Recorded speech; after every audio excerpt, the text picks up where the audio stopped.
الذي سخر لنا هذا وما كنا له مقرنين وإنا إلى ربنا لمنقلبون. معقولة يا كابتن؟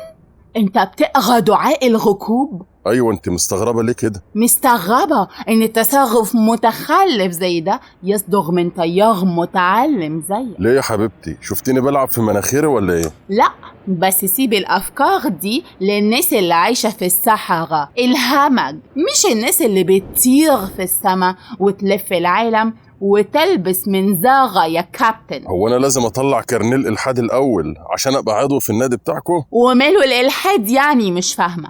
إيه مشكلتك معاه؟ تكبير دماغ زي طالب فاشل مش عايز يذاكر وعايز يقضيها قهاوي وسايبرات، فبدل ما يعترف إنه فاشل أنكر وجود الامتحان. دي سطحية منك على فكرة، الموضوع أكبر من كده بكتير. لا هو الموضوع كده، بس انتوا بتحبوا تخنوه وتزفلطوه.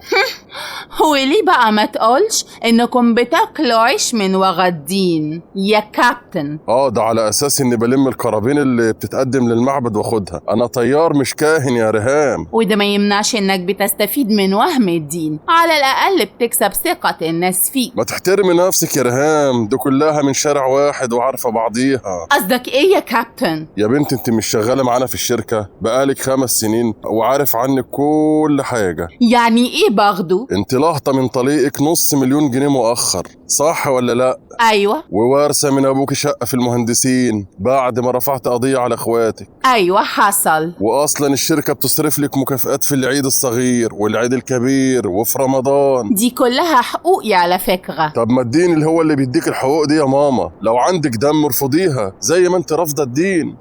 أنا رافضة الوهم، الخرافة. يعني إيه في إله في السماء هو اللي بيتحكم في كل حاجة؟ من 3000 سنة لو كنت قلت لحد إن هيركبوا حتة حديدة زي اللي احنا راكبينها دي وهيطيروا في السماء كان قالوا عليك ساحرة ومشعوذة. وإيه علاقة دي بدي؟ ما لا يدرك كله لا يترك كله، وعدم فهمك للشيء لا ينفي وجوده ولكن يثبت جهلك. يعني إيه؟ انت بتعرفي تتكلمي ياباني؟ لا. يعني انت ما تعرفيش تتكلمي ياباني يبقى ده معناه ان مفيش ياباني؟ دي سفسطة. تقدر تثبت لي وجود إلهك؟ وجودك انت شخصيا. انت جايه منين؟ عملوا لك داونلود من على النت؟ نو absolutely no. بابا وماما هم اللي خلفوني. وبابا وماما جايين منين؟ باباهم ومامتهم خلفوهم. لو مشيتي ورا السلسلة دي للآخر هتوصلي لإيه؟ وحتى لو افترضنا صحة أصل الأنواع، العالم متناهي الدقة ده جه منين واستمر إزاي؟